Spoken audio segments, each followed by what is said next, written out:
Hello, hello, and welcome to Baki Taki, Season 4, Episode 2, Completely Surrounded. I forgot last week that I'm supposed to say the name of the episode, but I'm back to doing it. And speaking of back, we've got Matt returning for his second episode. Woo, woo, woo! And boy, am I excited. Woohoo! Oh man, we're so excited, I'm going to move the volume down a little. That's mostly me, though. So Matt, when I have a guest on the second time, I have a question that I've been workshopping with people. I'm trying to cast the Baki cinematic universe, of course. Now, I stopped doing this because I ran out of characters, but of course, who's going to play Pickle in the live-action Baki movie? Oh my goodness, such a good question. That's an impossible question, based on what we're going to try to explain today. Well, where are you going to find someone 6'6"? Yeah, that's, right? I mean, he's a towering human, as they describe. Yep. Okay, who can play Pickle? Who can actually play Pickle? I think if Jason Momoa had Dwayne "The Rock" Johnson stacked on top of each other in a trench coat, that would be Pickle. You know what? Jason Momoa, he's got the hair, he's got the physique, but as if you shrunk him down 80%, 20%. But that's not bad. Yeah. Yeah. It's tough to get the muscularness that Pickle has with the sweet hair that he has as well. Yeah, that's actually, yeah. So, you're right. I nailed the first time. It was Jason Momoa. That's exactly what I meant to say. So, no, yeah. I liked stapling the rock to him as well. All right. So, Matt, you've watched Baki. I think you were up to date before this season. So you're really just missing one episode. Yeah, that's true. Yeah. That's true. Now, it's funny how much you can miss in one episode. We did just introduce a caveman who was brought back to life. Well, we're only one episode in. What do you think of the theme song? Yeah, the theme song is different. I really miss Everybody's Fighting Now. That was one of my absolute favorites. But this one's pretty good. It starts with some choir kind of eerie singing, which is kind of cool. And then it goes classic Baki hardcore metal screaming. But it does get you amped for the episode, and this episode does start at an 11. So the theme song gets you kind of to the mentality where you need to be. Yeah, so let's get the elephant out of the room. This episode has some of the highest highs and lowest lows of the season. And it starts low and it goes high, just like every horrible roller coaster. To start, Pickle, as we learned last episode, Pickle was being taken to Japan because that's where he could find people like him. I know. I didn't know that's why they were taking him. Oh, it's my favorite line. Is he Japanese? No, Is that I think they're just implying that a bunch of freaks of nature live in Japan. So this is where we get probably. Oh, God. So I was complaining last episode about how Pickle isn't 6'6", and my big argument was that when we see him next to Jack later in the season, who we know is taller than 6'6", it's clear that Pickle is not 6'6". However, there is a much stronger argument in this episode where we see him not even shoulders above he is being paraded by a bunch of soldiers through an airport. And the soldiers probably come up to his nipple. And unless all of these soldiers are 5 feet tall, Pickle is not 6'6". What would you guess?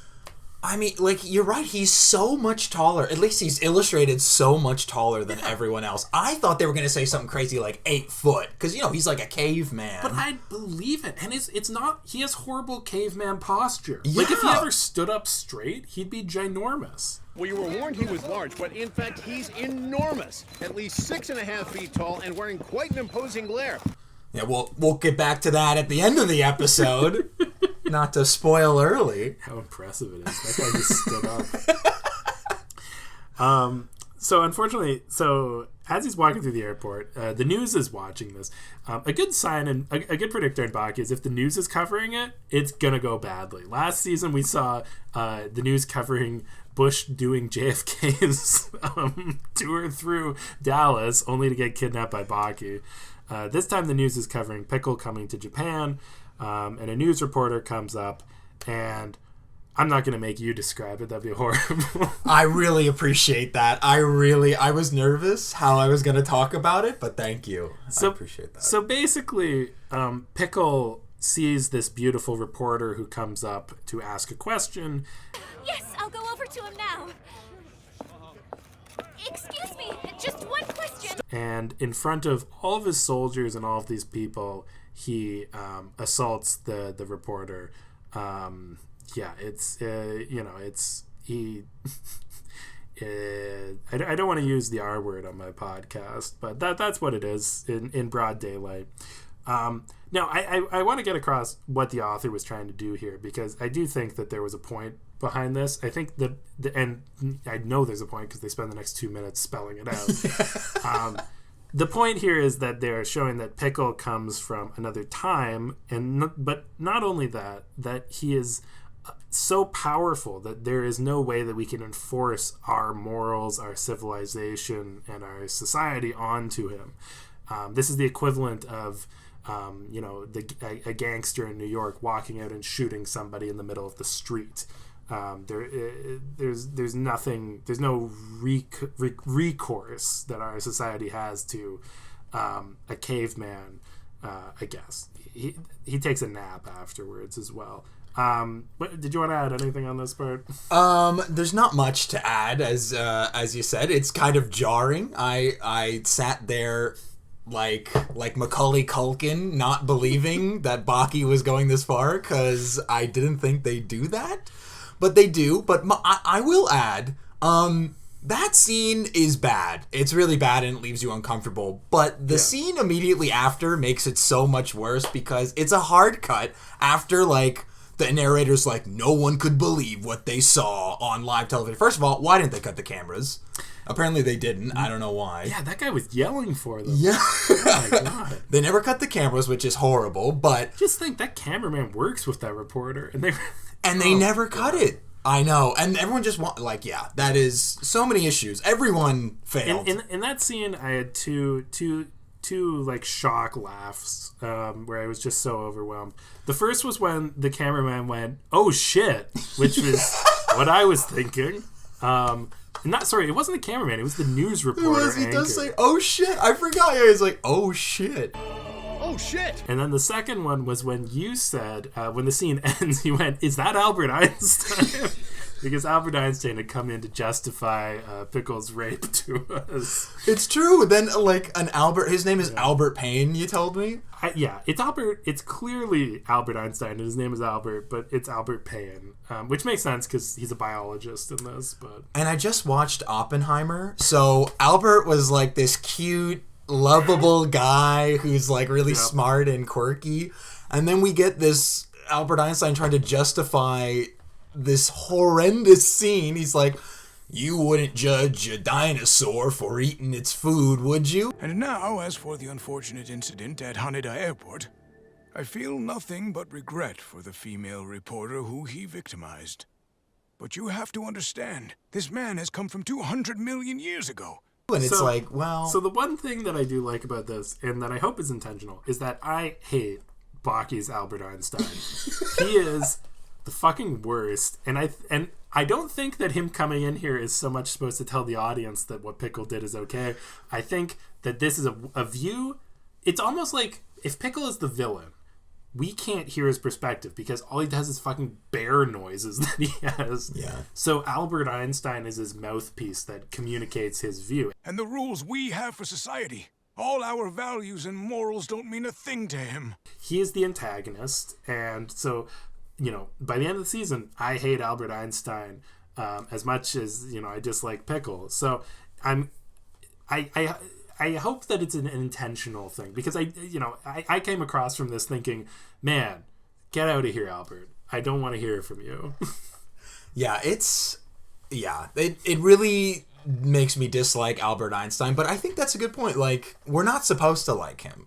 Mm-hmm. And just as much as we're really not supposed to like Pickle, they do not paint Pickle in any sort of redeeming light. Which is impressive, because you should like, up until this moment, you should like Pickle. He is a fish out of water. He's beautiful. He's got this luscious hair. I know. He's like, they made him sexy. Yeah, and like, he's just like, you're supposed to cheer for the dumb isekai out of water character.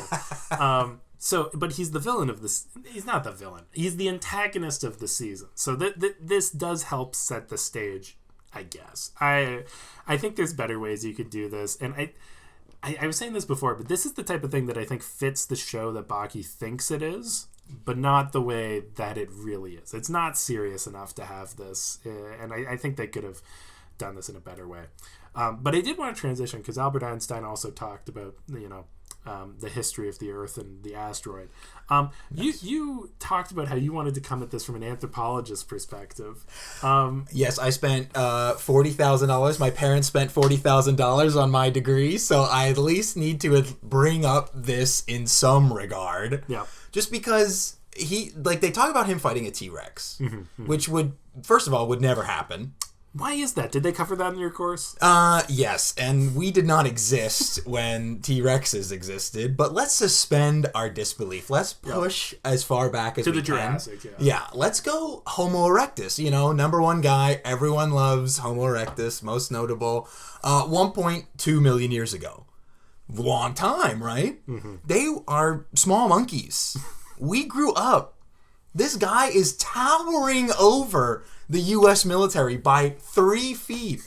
And they're just saying, yeah, he's some sort of primitive being.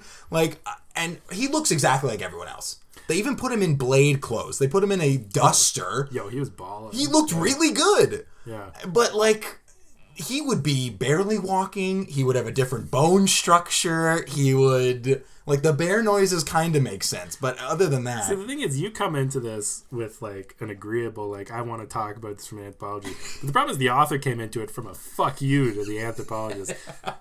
This is basically throwing all your shit out of the water. 1.2 million years ago. Pickle's 200 million years... I think he's 190 million years old.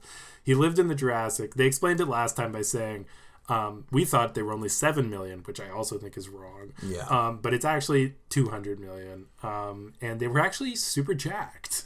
And they fought every dinosaur. I don't even think all those dinosaurs lived at the same time, but Pickle did. And yeah. And also, he has this luscious head of hair and hair nowhere else, which I can tell you was never the case before 100,000 years ago, 200,000 years ago. Me and Andrew were joking in the previous episode that Pickle's punches would burn the hair off of his flesh. Just the power behind them. Fair enough. Yeah. Anyway, so moving out of the bummer portion of the episode, we get to the one of the best. This is what I mean. It's a really unfortunate start to what is one of the best sequences, I think, in the entire show, where Pickle is on a military base and people are protesting. We see a great sign that says, "Punish the pickle, the punishment, the..." Yeah, people want to punish the pickle. Something like that. The people want to punish the pickle. It's this weird alliteration that's weirdly sexually charged for what had just happened, but yeah. And so we see two people coming onto the military base. We got Yujiro and Retsu. Which one do you want to cover? I'll do the other one. Can I do Retsu? Because there's a special place in my heart for what he decides is stealthy. All right. Well, I'll start with Yujiro. Yujiro comes up and he says, he's basically the big bad wolf. He's just let me in. And the 3 guards are and then Yujiro's oh, you want a tango? Stand back, people, because these 3 guys are about to rock and roll. And the 3 guards start, 2 of them decide to punch each other very brutally. And the other guy just starts whacking himself in the face. I thought, these guys are idiots, but it turns out that was the correct choice. And any other move, Yujiro would have murdered them all. You 3 men made the correct decision. Even if one of you had run away instead of standing and fighting, I would have slaughtered all 3 of you right then and there. And if you had tried to attack me, your fate would have been the same. Instead, as a last resort, you all began to fight against each other. That was best. That was the right thing to do. So this is a good thing if you're ever like, if you're ever, you know, the thing where it's like, you know, black bear, run away, brown bear, like all that shit. Another alternative to those is start punching yourself, or if you're with a friend, start punching them. And to be honest, it might work. It worked for the guys against Yujiro. Literally, yeah, like you said, was like, you made the right choice. I forgive you. I forgave them. For what? Doing their job? They were guarding the base. Very poorly, yeah. And then he does that sweet karate chop to get the lock. Which I said at the time was one of the least impressive things Yujiro Hanma has done, because it looked like a bolt lock, like you put on like a garden door, like a garden gate. It'd be like watching Superman like fold a cardboard box a few times. Like at a certain point you're like, oh, I couldn't do that, but I probably could if I like really tried a bit. You're like, well, okay, I've seen you do crazier, Superman. Yeah. But let me hear about our good friend, what is it? Retsu. Retsu takes a very different approach from Yujiro. I guess he's not as strong. He goes the stealthy approach. So he sneaks in. He scales the fence in a single leap, first of all, which is amazing because it's like a 12-foot fence. But that's, you know, par for the course for Baki. Kind of Retsu. Exactly, right? So then Retsu's kind of hiding out and a guard's coming his way. So he decides to make a distraction and he taps on the car that he's hiding behind. Now, typically, you would run away while the guard is distracted. However, Retsu takes a very different approach. An approach I took with my prom date in 12th grade. When you put both hands on their hips and you mimic every move they make to where you're their shadow. And the guard doesn't notice. The guard is relieved. He doesn't see anyone there. Yep. But Retsu has his hands on this guard's hips, and the guard starts walking away, and Retsu, like two teenagers grinding at the 8th grade dance, is like following every move right behind this guy. And to the point where he meets another guard, and Retsu is still behind him, and the guard says nothing. The guard doesn't even acknowledge that Retsu's behind him, and he doesn't see him. That's my favorite scene, because in the first shot, it's very clear that Retsu is taller than the guy, which doesn't matter when you're behind them. But then, when he meets the other guy, they have to really angle the camera to, like, not acknowledge that Retsu should be clearly taller than the other guy. And, like, Retsu is absorbing so much light that he just doesn't... It's so good. Well, he's wearing that black sweater, so he's invisible, I guess. Yeah. Because eventually a spotlight hits them, and the guard sees in his shadow that... Just Retsu's... ponytail? Rat tail? See, I called it a ponytail, but I feel like that's offensive. Oh, that could be. And rat tail's probably not. Well, he sees his hair. Yes. He sees his hair, and then Retsu instantly just incapacitates the guard. But, like, the spotlight then immediately goes away. So, like, there's no repercussion, and Retsu just sneaks on in anyway. Yeah, it's so good. And Retsu the whole time has such a, like, determination to him. As long as I match the pace of my breathing to his, this soldier won't notice me. The real problem is going to be harder. I have to figure out where, on this large military base, they're hiding the primitive man. Retsu's my favorite character in that I think he'd be the most fun person to know in real life. He seems very thoughtful, very determined.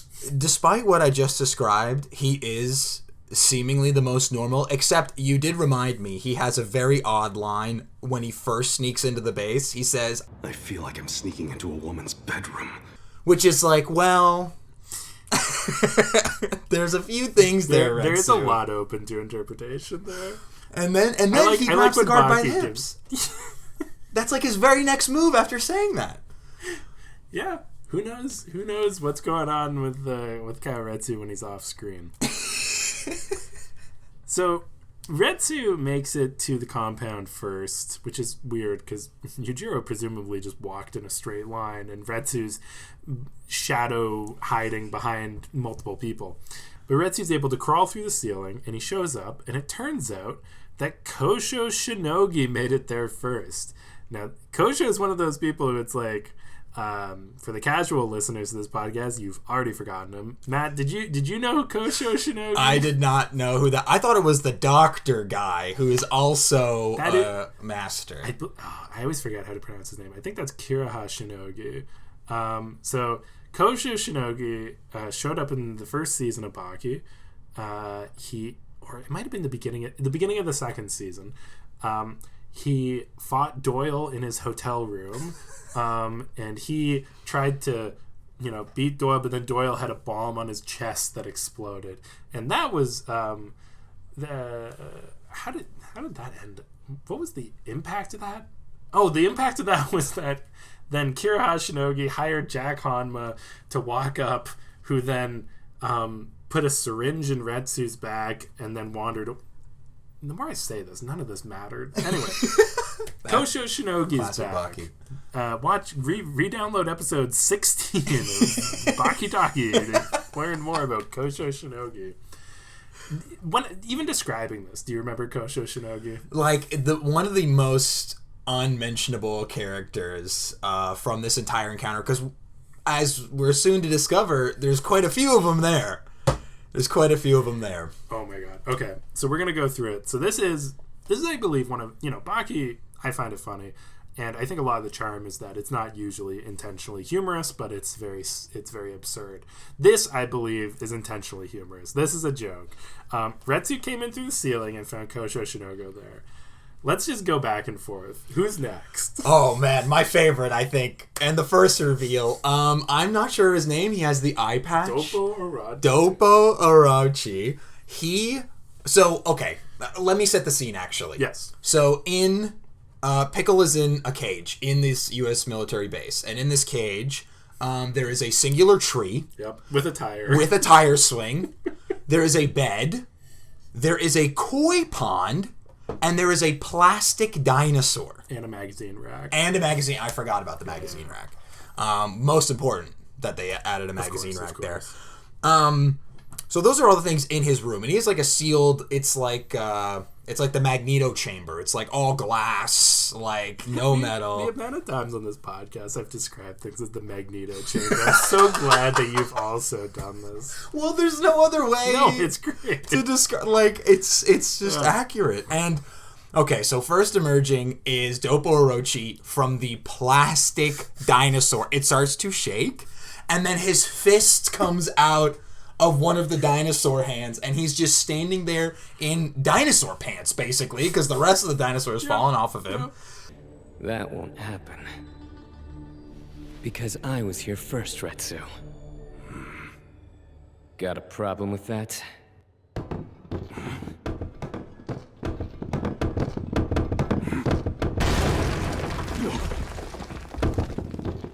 Hate to break it to you, Shinogi, but you weren't the first one to get here. And then he goes, "Oh, and you're here too?" Great job. He does have the coolest voice. Yeah. So Dopo shows up, which is, I do believe, top 2. I'm torn between my favorite, which is Jack Hanma, who is in the koi pond. He just comes up with big cheeks, implying that he was holding his breath the entire time. Also, you pointed this out. I didn't even think about this. This koi pond, in a manga, you draw it as blue, but it's transparent. There's no way this I was gonna say 11-foot tall man, but it's not that far off. There's no way Jack Hanma was not visible in the water.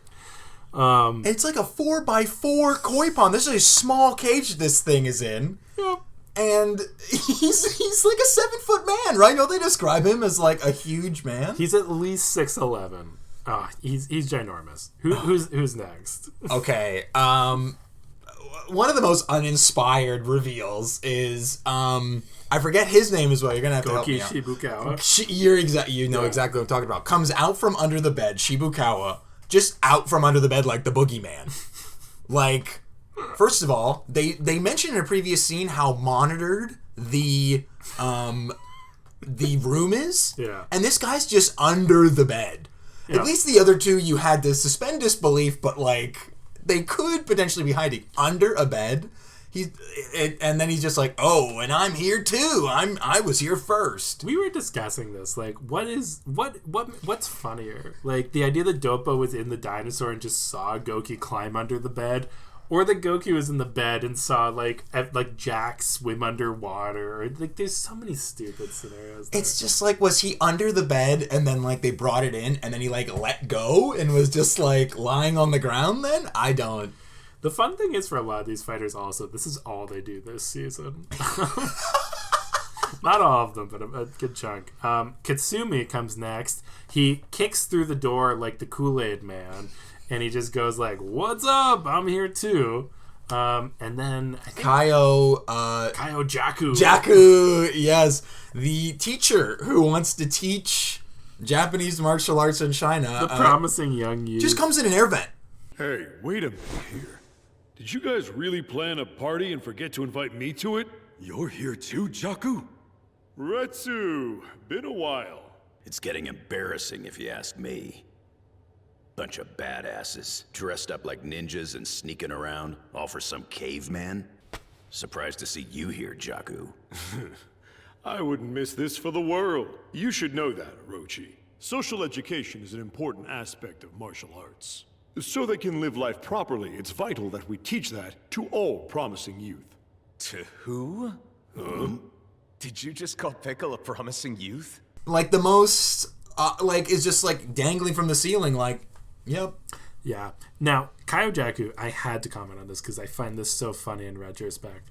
Kaio Jaku's entire martial arts style is like trying to shake people's hands and getting in their like, he's a mental fighter. He tries to throw you off mentally. The idea of him fighting Pickle is so funny to me. Pickle would rip him in half. Pickle would eat this man. That is so true. And they even say, like, Pickle is just like a beast. Like, they're just describing him as like you would describe a dinosaur. Like, yeah. Oh my goodness. I think that's it. There's two more people. We'll get to one of them now. Yujiro does eventually show up. You're right. Sorry. Yes.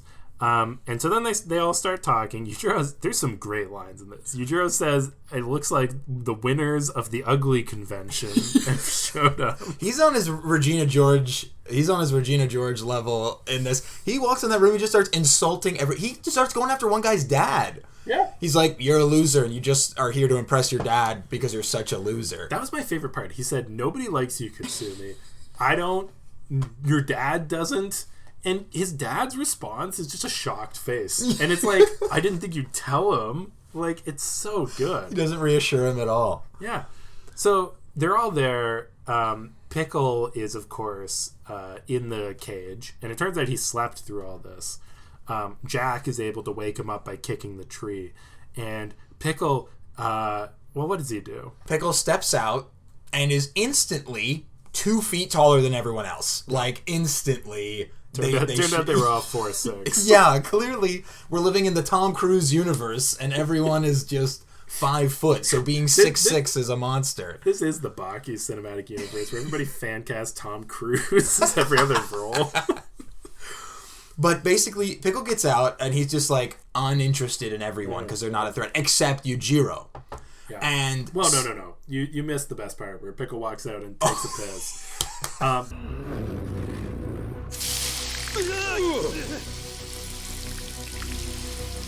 Damn it. This season has a lot of urination. And so Pickle pees just because he woke up, not as an intimidation thing, but it's, I think up until now, Speck has had the most impressive, I'll be crude and say piss. Yeah. But Pickle is like, if Speck was a garden hose, Pickle is like one of those hydraulic washers, a power wash. Yeah, a pressure washer. Like, he literally is a pressure washer. And the best part is, he's peeing on everyone, no one's flinching. Yeah. Everyone's like, whoa. I think Dopo said something like, damn. Jealous of whatever is happening right there. But you're right, I forgot about the pee. And he pees all over the wall. And it splashes back and hits everybody. And it's like this pressure washer thing. Why did he even do that? Like, there's no way in his time he just peed on walls. It would have blasted back into his face. Right? I mean, yeah. He wouldn't have peed in an empty space like that. Like, yeah, there's so much wrong with the Pickle mentality. You haven't even seen the episode, but Pickle doesn't even understand anything in that room. Vertical lines, translucent materials, spheres. Anyway. He doesn't understand spheres? Circles, but yeah. Oh, still. I feel like... Yeah. So Yujiro does show up, though.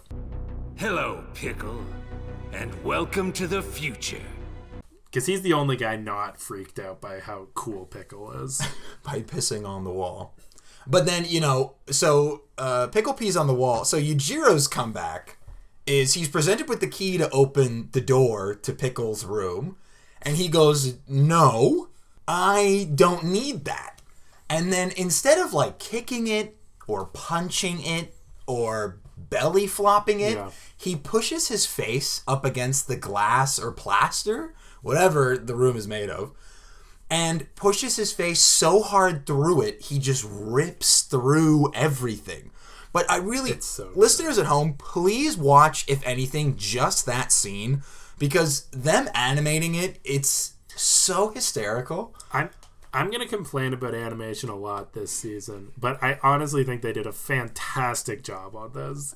Like, it's perfect. His face, like, becomes wider, like, and he's, like, smiling the whole time, and he's just, like, pushing through this wall, and eventually he rips through the wall, and it only rips his shirt. Yeah.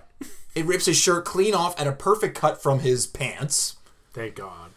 So I thought I'd give it a try, sort of narrating what's going on here, because it's an incredible visual moment. So everybody is standing around. Pickle is in his Magneto cell, as we called it. Yujiro's on the other side of it. So there is this plexiglass barrier separating the two. Kosho Shinogi has just raised a key to show that you can open the door, and let's see what happens.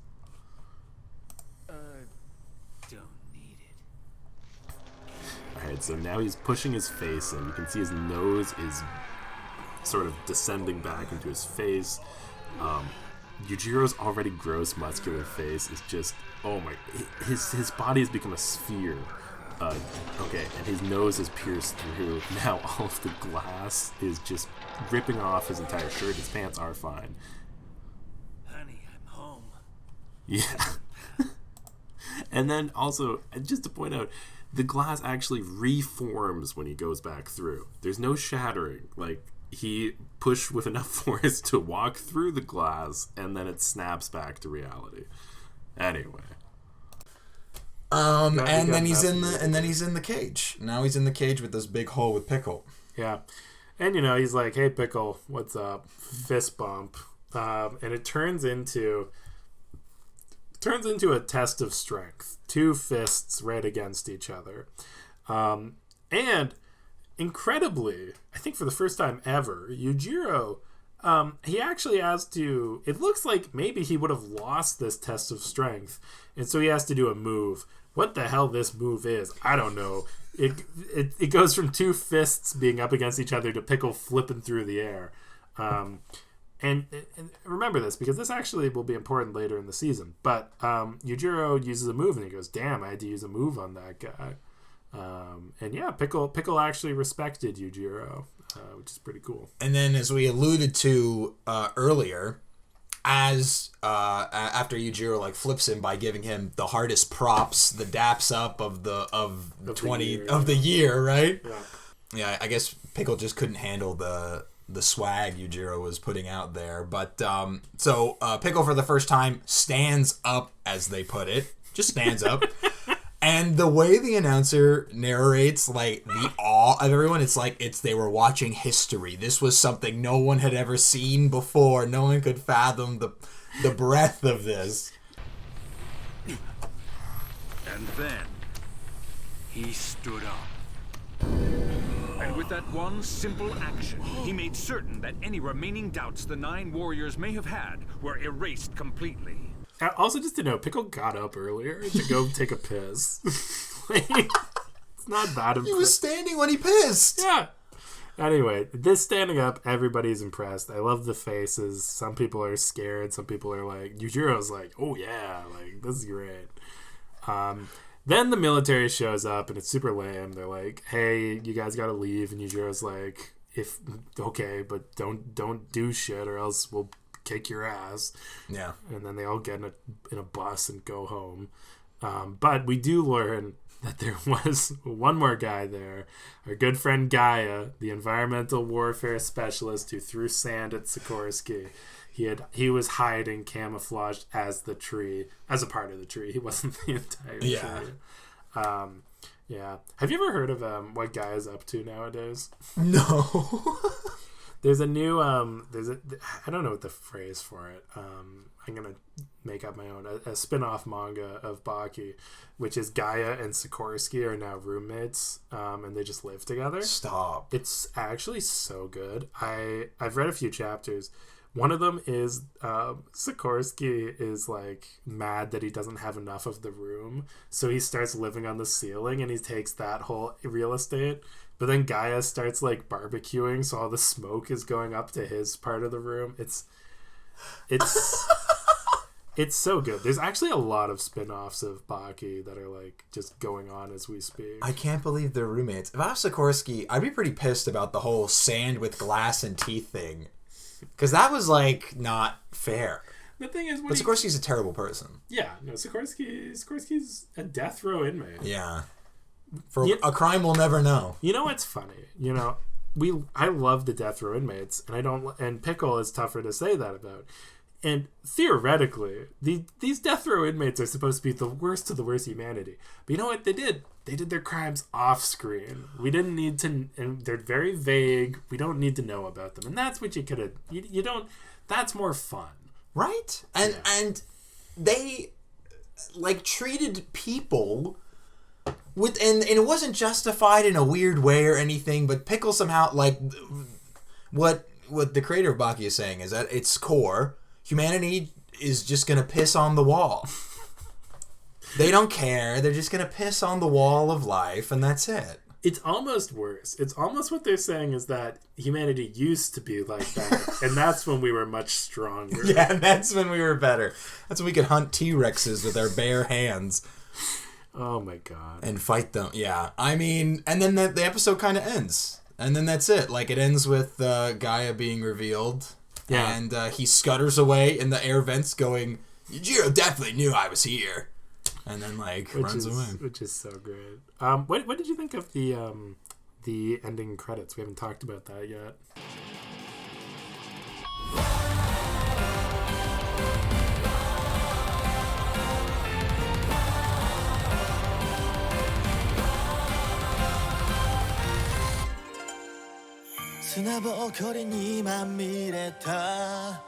Oh, the ending credits? I mean, well, okay. Even in the intro, the ending credits seem to emphasize, like, Pickle a lot. It's all about Pickle, and then at the very end of not only the credits, but the intro, it's like Baki versus Pickle. We know that's happening. That's going to be a thing. Yeah. We're going to watch that happen. But, and the outro credits, they're trying to, like, empathize with him more. You see him, like, watching a volcano become like Tokyo Tower, and then like the surrounding area become the rest of Japan. Yeah. His era becoming where he is now. Yeah, and he's like looking out over this cliff, and he's like, you don't see his face or anything, but the wind is blowing. You can tell he's very reflective. And as he's sitting there, fade-ins of the characters we had seen in the prison cell start to happen. Yeah. And then that's kind of it. Yeah. It's tough because for a guy who has an anime podcast, I don't watch a lot of anime. I'll watch 2 or 3 shows a year, and including Baki, of course. But the problem is Baki is by far the least popular show I watch. So, like, I'll watch something like... my favorite show the last little bit has been Spy Family, and I don't know if you know of that show. Yes, love Spy Family. Love Anya, yeah. Oh, it's so good. A lot of great stuff there. But that show has clearly got like such a bigger budget, and like the opening and ending themes for that are like, I think they cost more than Baki to produce, like the entire show, and to like. It's a running theme. Like, if you look back on any ending theme, like, I'm going to describe them all right now.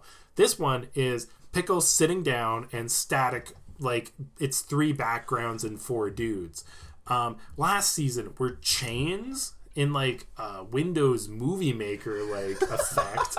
you go back another season and it's like stills of people from in the season sliding across the screen, and then you go back even further, like there was the one where Muhammad Ali Jr. and Baki are running in a running loop. Like, all of them are cost-saving measures. They've never spent any money on animating an actually interesting end credit scene. It's always, how can we fill 30 seconds with 10 seconds of animation? And it pisses me off at this point. It's a good point. I mean, we even noted in the episode, while Retsu's sneaking around, he does like a grappling hook move, and it literally looks like they just took a JPEG of Retsu and dragged it across the screen. He's unmoving, his hair's not moving, nothing is happening. Yeah, Retsu.jpg. Yeah. Anyway, that's I just had to get that out there because it just sucks that Baki's not that popular. Like, because if it had a big budget, I feel like I just saw a fan. Oh my god, this was crazy. I was on the Baki Discord and I saw a fan animation for. It was clearly like a fake anime intro for. It was for the previous stuff, like the Death Row Inmates arc, and it was pretty well animated, lots of movement. It was clearly like a parody of like a lot of people running towards the camera type of shit. And I was like, this is so good. And I was enjoying it. And then I saw it was from 15 years ago. And I'm like, oh my God. Like, this is such a big show with so much, like, such dedicated fans and such a, like, community that's lasted so long. Like, there is this depth that you could really create an interesting intro and outro. And I feel like they just settle for the simplest thing that they can do. Well, if I can... Yeah. One last thought. On yours. So I think that you kind of touched on it perfectly, where like Baki is a serious show that is so funny because it takes itself so seriously that it's gold. It's like I love this show. It's so fun every episode to watch just for that exact reason. But I will say, the beginning of this episode put me in a spot where I went, maybe I shouldn't be giving this man so much money, because if he did have the budget, what would he have animated there? And I go, well, maybe it's just this niche thing we laugh at and he barely animates it and it's funny, because if he has the Spy Family budget, no one is going to look Pickle in the eyes ever again. That is going to be horrifying. That's a good point. Maybe Baki needs to be a niche thing. That's where it lives. What does it say about society if everybody's watching Baki? Exactly, right? All right. Well, that's a good point. All right, Matt, you've watched a lot of Baki. What do you think this season's going to be like? Do you have high hopes? I actually have such high hopes, because clearly they're not pulling punches. No. They are absolutely going for it, and I appreciate the more ridiculous premises of Baki. Like, the Death Row Inmates was really good. I think it was, like, the best season. And this fighting a caveman that is 6'6", yet is towering over everybody else, I think this premise is really, it's got so much potential. I'm very excited to see what happens. Yeah. No, I completely agree. Yeah. I've watched the whole season now. When I did episode 1, I'd only watched the first 4. Now I've watched the remaining 9 or whatever. 9. Yes, 9. Because there's 13 this season. Oh, wow. It's going to be... I have to do freaking 24 more episodes. No way I'm getting that done before the baby's born. No way. Yeah, sorry. You're going to have to figure something out. We'll see. December. What is... Viewers at home can do the math. I've got until Christmas to get this podcast out. Just quit your job and devote it to Pickle. Devote your life to Pickle, as the fighters have announced many times. Hey, boss. Sorry, I'm not coming into work today. I've gone to Tokyo to seek defeat. Oh, boy. All right. Well, that is... Oh, you know what? We're gonna do one more thing. I forgot.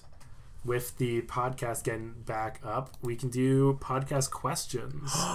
Yes, please. So we're gonna answer the question from last week, and I think it was a good one. And remember, to any new fans, I do take any question asked on Spotify. You know, I'm gonna put it out there that if I got a lot of questions, I would instantly revoke this promise. But I only get one a week, so it's pretty easy to do. Do I think that Biscuit Oliver could beat Pickle in an arm wrestle? I'm gonna let you answer first. Okay. Well, thank you. First of all, second of all, okay, Biscuit Oliver is like my favorite character. I think he is the best and like nicest out of everyone in the Baki crew. Him and Retsu are pretty good, yeah. That being said, though, watching Baki just out punch him last round, I'm sorry, really, really soured it, as Baki is not a big guy, and Piccolo is supposed to be 4 times the height of Baki. So I would say probably Pickle would win, but I would cheer for Biscuit Oliva. I would want Oliva to win, but I think Pickle would. I agree. I think that somebody pointed this out, that, and because remember, the Biscuit Oliver and Pickle stuff takes like, I think, over maybe several years of the manga. Wow. And it's back-to-back storylines about martial arts don't matter, you just got to be really strong. So because they overlap so much, to keep the narrative flowing, Pickle does have to be stronger than Biscuit Oliver. I don't like that. Yeah. But honestly, there's no world where Oliver can be stronger than Pickle. Like, it's not like you can argue that Oliver has better martial arts. All he knows how to do is go into a ball and throw motorcycles. That is martial arts, though. Going into the ball was impressive. Going into the ball is a cool move, but it's literally all he has. Yeah. So you have for the fight to be any, like, I guess Pickle is faster than Oliver. Oliver was famously slow in his fight versus Baki because he gets knocked out very quickly at times because he just wakes up afterwards. But I as much as I hate it, I do think Oliver, I like Oliver more. I think at this point in time, Pickle would win. I'm hoping in the current manga, I'm actually hoping that they're currently setting up a rematch, and I'm hoping that Oliver will win that. But we'll see. Fingers crossed. All right. Well, that's all the Baki we've got to talkie, Matt. Thank you so much for coming back on the pod. I was saying that you hold the record, I think, for quickest repeat. But you also, I think, hold the record for longest delay. Because I remember trying to get you on early. And I think I asked you once, are you free in the next 3 months? And you said no. I know. That's summertime for me. Summer happens and it's like, well, if you didn't book 2 weeks in advance, it's like I'm like the world's worst Airbnb. Yeah, I really appreciate you having me. Yeah. Because, you know, when we can fit it in, I love doing it. I love being on this podcast. It's so fun. Yeah. All right. Well, see ya. Bye.